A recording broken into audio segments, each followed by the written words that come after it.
Buenos días, hoy vamos a resolver ejercicios de la BAU del bloque de probabilidad. En concreto vamos a hacer el examen de Murcia 2018 en su convocatoria de julio. Comenzamos y el primer ejercicio dice lo siguiente. Una máquina funciona en modo automático al 70% de los días y el resto en modo manual. La probabilidad de que tenga un fallo cuando funcione en modo automático es 0,15. La probabilidad de que tenga un fallo cuando funcione en modo manual es de 0,05. Bien, nos enfrentamos a un problema en el que parece ser que hay dos situaciones, dos elecciones. Primero, ver si nuestra máquina funciona en modo automático o manual y segundo, ver si falla o no falla. Ejercicios en los que se plantean varias situaciones, una detrás de otra, son ejercicios que se resuelven con diagramas de árbol. Así que lo que primero tenemos que hacer es definir la nomenclatura que vamos a utilizar. Se me ocurre, por ejemplo, utilizar una A para el suceso funciona en modo automático y utilizar la M para el suceso funciona en modo manual. También utilizaré la F para el suceso falla, se produce un fallo, y lo contrario de F para el suceso no falla, no se produce un fallo. Es importante definir la nomenclatura por dos causas. La primera, al ser abreviaturas, nos va a hacer que el ejercicio lo resolvamos de manera mucho más rápida. Y segundo, porque aquella persona que nos corrija entenderá a qué nos estamos refiriendo durante la resolución del ejercicio. A partir de aquí, vamos a escribir el enunciado de manera más visual, de una manera más intuitiva. Vamos a crear un diagrama de árbol. Por tanto, la primera situación que hemos dicho que tenemos que resolver es si elegimos al azar que nuestra máquina funcione en modo automático o en modo manual.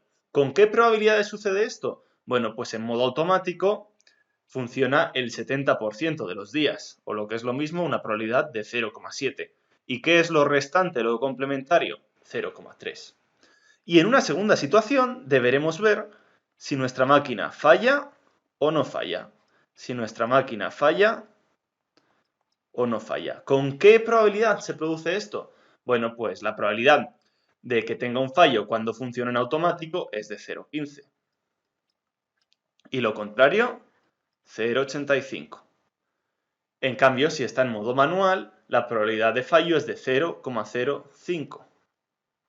¿Y qué es lo complementario?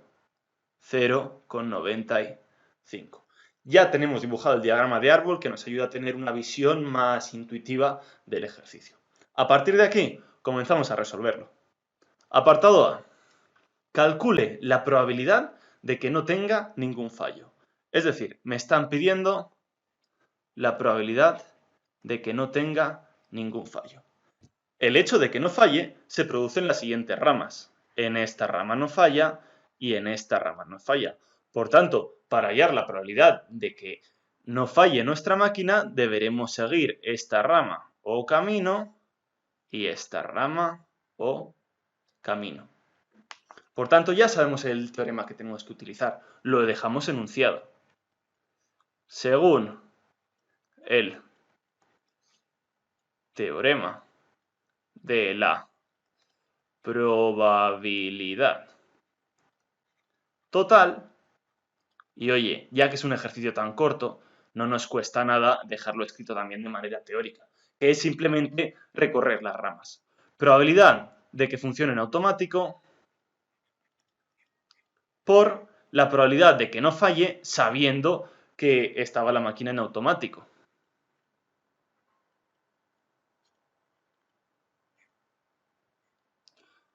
Más, y continuamos por la segunda rama de manera similar.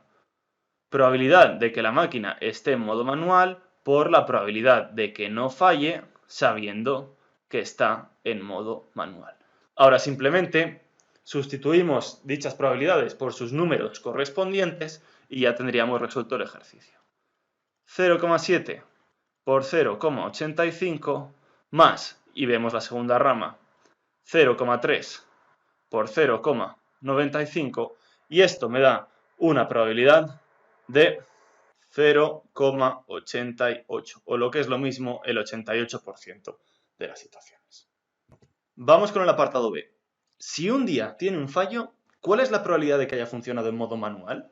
Es decir, me están preguntando la probabilidad de que funcione en modo manual sabiendo que ha ocurrido un fallo. Es decir, me están asegurando algo que ha ocurrido en la segunda situación y me preguntan por la ocurrencia, por la probabilidad de algo que ocurre en la primera situación. Es decir, estamos recorriendo el diagrama de árbol en sentido contrario, de derecha a izquierda. Cuando esto sucede, lo que tenemos que aplicar es el teorema de Bayes, así que lo enunciamos. Según el teorema de Bayes, y oye, no nos cuesta nada dejarlo escrito, ya que es un ejercicio tan corto. Esto será igual a la probabilidad de que funcione en modo manual y a la vez falle, partido entre la probabilidad de que falle. ¿Cuál es la probabilidad de que funcione en modo manual y falle? Bueno, pues esto me lo da la única rama en la que se cumple. ¿Cuál es la única rama que cumple que funciona en modo manual y falla? Esta que tenemos aquí. Así que sus probabilidades me las darán simplemente siguiendo las ramas, es decir, 0,3 por 0,05. ¿Y cuál es la probabilidad de que falle? Bueno, no lo sabemos, pero a partir del apartado A sabíamos que la probabilidad de que no falle es 0,88. Bueno, pues la probabilidad de que falle es justo lo contrario. Por tanto, la forma de calcularlo será muy sencilla. A la probabilidad total le restaremos la probabilidad de que no falle. Bueno, realizando estos simples cálculos, llegamos a la solución 0,125, o lo que es lo mismo, se produce el 12,5% de las veces. Segundo ejercicio. En una peña del Atlético de Madrid, el 70% de sus miembros prefiere que Griezmann continúe jugando la próxima temporada. El 50% prefiere que sea Fernando Torres y el 30% prefiere que ambos sigan jugando. Elegido al azar un miembro de la peña, se pide A. ¿Cuál es la probabilidad de que prefiera que al menos alguno de los dos jugadores siga jugando en el equipo la próxima temporada? Lo que tenemos que preguntarnos cada vez que encontremos un enunciado es ¿de qué tipo es este ejercicio? Si sabemos de qué tipo es, sabremos afrontarlo. Se nos podría ocurrir que este ejercicio podría ser de diagramas de árbol, pero no es así. ¿Por qué? Porque no hay varias situaciones, no hay varias elecciones que tengamos que hacer. Hay una única elección, o que nos guste Griezmann, o Fernando Torres, o ambos. Además, otra pista que nos puede dar para identificar el ejercicio es que nos hablan de la situación de ambos. Ya sabéis que cuando hablamos de ambos nos están refiriendo a la intersección, uno y a la vez el otro. O en la primera pregunta me están diciendo al menos alguno. Con al menos alguno se están refiriendo a uno, otro o ambos, es decir, a la unión de dos sucesos. Por tanto, este ejercicio va a ser un ejercicio del tipo de uniones e intersecciones. ¿Cómo se hacen este tipo de ejercicios? Bueno, lo primero que tenemos que hacer es definir la nomenclatura, como siempre. A mí se me ocurre utilizar la G para el suceso prefiere a Griezmann. Se me ocurre utilizar la T para el suceso prefiere a Torres. Y realmente ya no vamos a utilizar más nomenclatura que esta. Ahora, ¿cuál es la probabilidad de cada uno de los sucesos? ¿Cuál es la probabilidad de que el espectador elegido al azar prefiera que siga Griezmann la próxima temporada? El 70%, o lo que es lo mismo, 0,7. ¿Cuál es la probabilidad de que prefiera que continúe jugando Fernando Torres? El 50%, o lo que es lo mismo, probabilidad de 0,5. ¿Y cuál es la probabilidad de que prefiera a uno y a la vez al otro? Es decir, a la intersección de los dos sucesos. Pues 30%, o lo que es lo mismo, 0,3. A partir de aquí, leemos la pregunta, leemos aquello que nos están pidiendo. ¿Cuál es la probabilidad de que prefiera que al menos alguno de los dos, es decir, o uno, u otro, o ambos, al menos uno de ellos, continúe jugando? Es decir, me están pidiendo la probabilidad de que continúe jugando Griezmann o preferir que continúe jugando Torres. ¿Y cómo se calcula la probabilidad de la unión? Bueno, pues aquí directamente tenéis la formulita que tenéis que aprenderos.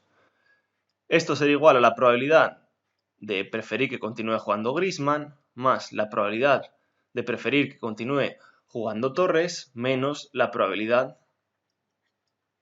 de que continúen jugando ambos. Todas estas probabilidades ya las tenemos, ya nos las daba el enunciado, así que vamos a sustituirlas simplemente. 0,7 más 0,5 menos 0,3, lo que es lo mismo 0,9 o una probabilidad del 90%. Vamos con el apartado B. ¿Cuál es la probabilidad de que prefiera que ninguno de los dos jugadores siga jugando la próxima temporada? ¿Qué significa ninguno de los dos? Pues ninguno de los dos es lo contrario de al menos alguno de los dos. Por tanto, el apartado B lo que me están pidiendo es la probabilidad del suceso contrario que acabamos de hallar en el apartado A. La probabilidad del contrario de alguno de los dos. ¿Y esto cómo se calcula? ¿Cómo se calcula la probabilidad de un suceso contrario? Lo tenéis aquí. Muy sencillo. A la probabilidad total, al 1, al 100%, le restamos la probabilidad del suceso contrario, la cual ya habíamos hallado en el apartado A. Por tanto, simplemente esta probabilidad es de 0,1. Así de sencillo. Por último, vamos a hacer el apartado C. ¿Cuál es la probabilidad de que prefiera que solo Fernando Torres siga jugando en el equipo la próxima temporada? Bueno, que solo siga Fernando Torres significa que me están pidiendo la probabilidad de que prefieran a Fernando Torres, pero no prefieran a Antoine Griezmann. Es decir, me están pidiendo la probabilidad de la diferencia, cosa que tenemos aquí, dicha fórmula. Por tanto, esto es igual a la probabilidad de que prefieran a Fernando Torres menos la probabilidad de que prefieran a Griezmann y a la vez a Torres. O lo que es lo mismo, 0,5 menos 0,3, 0,2 o 20%. De todas formas, esta es la fórmula que igual menos se entiende, menos se deduce de dónde sale. Así que si no queréis aprenderla, vamos a también a aprender a deducirla.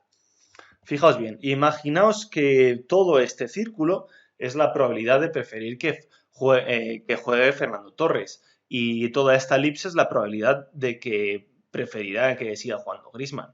Por tanto, este pequeño cacho en el que coinciden está formado por aquellos que prefieren a que juegue Torres y que también prefiera Griezmann. En este caso, este ejercicio me está pidiendo únicamente la probabilidad de solo preferir a Fernando Torres. Bien, ¿y cómo conseguimos esta porción de círculo a partir de todo esto? Bueno, pues será, como bien veis en la fórmula que hemos escrito, la probabilidad de preferir a Torres menos la probabilidad de la intersección. Es decir, que al círculo Torres le estamos restando la intersección que teníamos aquí. Como veis, a veces no es necesario tanto aprender fórmulas como saber deducirlas. Y en este caso, en el caso de conjuntos, de sucesos, a veces un buen dibujo nos da con la solución de una manera muy sencilla.